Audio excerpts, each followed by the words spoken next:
खबर बरेली से है, जहां पर दहेज की खातिर प्रताड़ित ससुराल से निकाली गई पीड़िता सूफिया को न्याय नहीं मिल रहा है। जानकारी के अनुसार मामला थाना बरादरी क्षेत्र के मोहल्ला सैलानी का है, जहां पर विवाहिता को संबंधित थाना क्षेत्र के निवासी पति व ससुरालियों द्वारा दहेज को लेकर खासा परेशान किया जा रहा है। उसके बाद जब जेठ के द्वारा अश्लील अमानवीय व्यवहार किया गया, जिसके चलते संबंधित थाना में विपक्षी शौहर फहद अली तथा जेठ हामिद अली आदि के खिलाफ दहेज उत्पीड़न व मारपीट लड़ाई झगड़े का मुकदमा दर्ज कराया गया, परंतु काफी समय बीत जाने के बाद भी विपक्षियों के खिलाफ कोई कार्रवाई नहीं की गई, जिसके बाद महिला पर मुकदमा वापस लेने का दबाव बनाया जा रहा है। लगभग 3 माह बीत जाने के बाद भी जेठ द्वारा बदतमीजी के मामले में संबंधित थाने में दर्ज मुकदमे के चलते पीड़ित सूफिया को ससुराल से निकाल दिया गया था। वह अनेकों बार थाना बरादरी के चक्कर लगाती रही, लेकिन कोई भी सुनने वाला नहीं है। तो विवाहित पीड़िता ने वरिष्ठ पुलिस अधीक्षक बरेली को प्रार्थना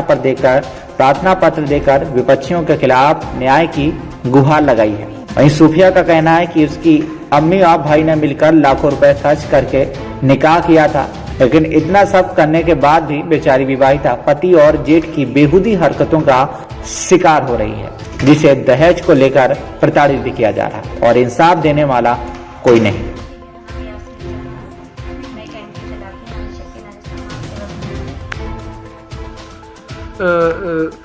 यास्मीन झा, ये जो लड़की है इनका क्या मामला है, हमें थोड़ा बताइए।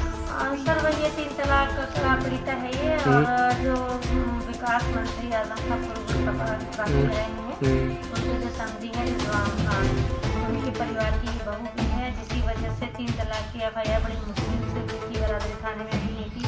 इवन मेरे भी काफ़ी उन्होंने एप्लीकेशन लगाई हैं और हमने मुख्यमंत्री तक इस पे एप्लीकेशन लगाई थी। मुख्यमंत्री के यहाँ पर प्रोटोकॉल में एक बंदे रहते हैं उन्होंने भी हमारे पास प्रेशर बनाया कि आप मुख्यमंत्री के पास चले जाएँ, प्रधानमंत्री के पास चले जाएँ, आपकी सुनवाई नहीं है। आज मैं यही कहना चाहती हूँ हर उस लड़की से कि लड़कियां हार ना माने, देर से ही सही इंसाफ मिलता है। आज इनकी चीन ने गिरफ्तारी के आर्डर दे दिए हैं, सीओ घाट ने भी इनकी गिरफ्तारी के आर्डर दे दिए हैं, तो कहीं भी लड़कियां कमज़ोर ना पड़ें और हिम्मत से काम लें। एक दिन इंसाफ जरूर मिलता है। आदमी चाहे इंसान कितना भी पावरफुल हो, कितने भी बड़े उस पर बैठा हो, लेकिन उसे एक दिन गिरफ्त में कानून की आना ही है। अच्छा, इनका प्रोग्राम कब से चल रहा है ये? इनका 3 महीने लगभग हो गए हैं।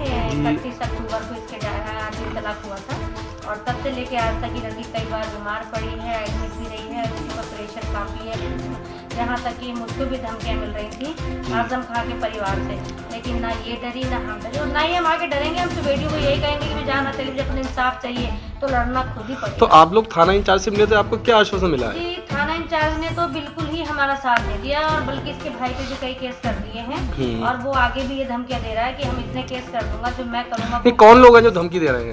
सर वही है इंस्पेक्टर सुधांशु जो है बरादरी थाने के, उन्होंने मुझे भी धमकियाँ दी थी और कि थाने में मत आ जाना, उनको लाना भी मत। पर वही है कि अच्छा, जो इन्हें धमकी मिल रही है, ये बता रही है हमारे जेठ भी धमकी देते हैं, कौन कौन लोग हैं, उनके क्या नाम है?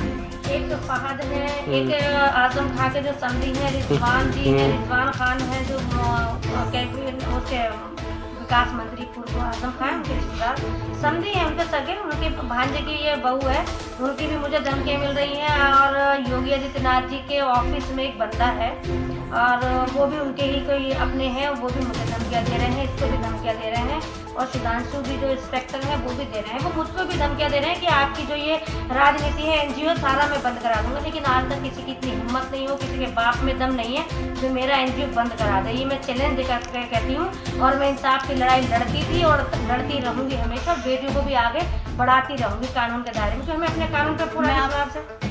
मैं भी आपसे एक बात ये कहना चाहती हूँ, अगर इस बीच मुझे कुछ होता है, मेरे मुंह में तेजाब गिरता है या मैं किसी भी कारण मेरे साथ कोई दुर्घटना घटती है या मैं मरती हूँ, तो इसके जिम्मेदार सुधांशु शर्मा थाना बारादरी के और मेरी ससुराल वाले होंगे। कहाँ रहते हैं आप?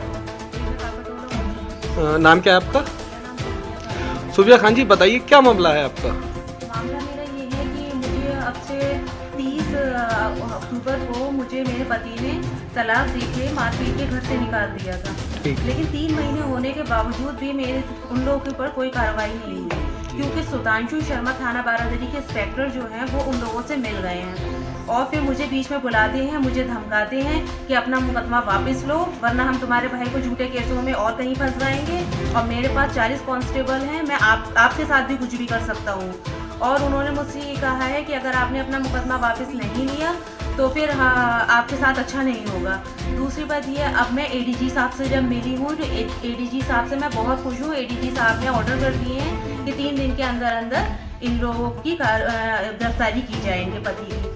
और मुझे बराबर तेजाब मेरे मुंह पे डालने की धमकियां मिल रही। मेरे घर के सामने से सिपाही निकलता है और सिपाही के साथ में ये निकलते हैं बाइक पे और कहते हैं अगर तूने मुकदमा वापस नहीं लिया तो तेरे मुंह पे मैं तेजाब डालकर तुझे जला दूंगा, कहीं के भी लायक नहीं छोड़ूंगा।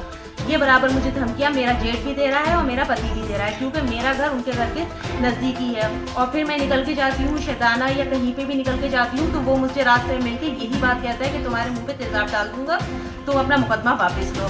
फिर आज मैं सीओ मैम से मिली। जब मैं सीओ मैम से मिली हूँ तो सीओ मैम से भी मिलकर मुझे बहुत खुशी हुई है। उन्होंने मेरी बात बहुत अच्छे से सुनी है और उन्होंने उनको शाम तक गिरफ्तारी करने का ऑर्डर दिया है कि 3 तलाक होने के बाद भी, 3 महीने होने के बाद भी अभी तक पति की गिरफ्तारी नहीं हुई है और इसमें तुम्हारे 164 के बयान तक नहीं हुए हैं। मेरा कुछ भी नहीं हुआ क्योंकि सुधांशु शर्मा उन लोगों की पूरी हेल्प कर रहा है।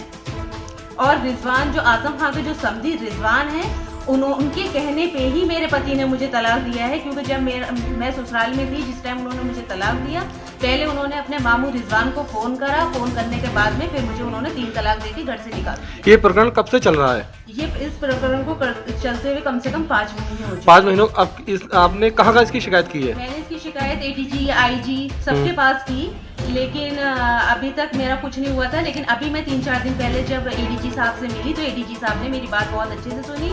फिर उन्होंने लिख के दिया है सीओ साहब को कि इन लोगों की गिरफ्तारी की जाए, लड़की के साथ में गलत हुआ है।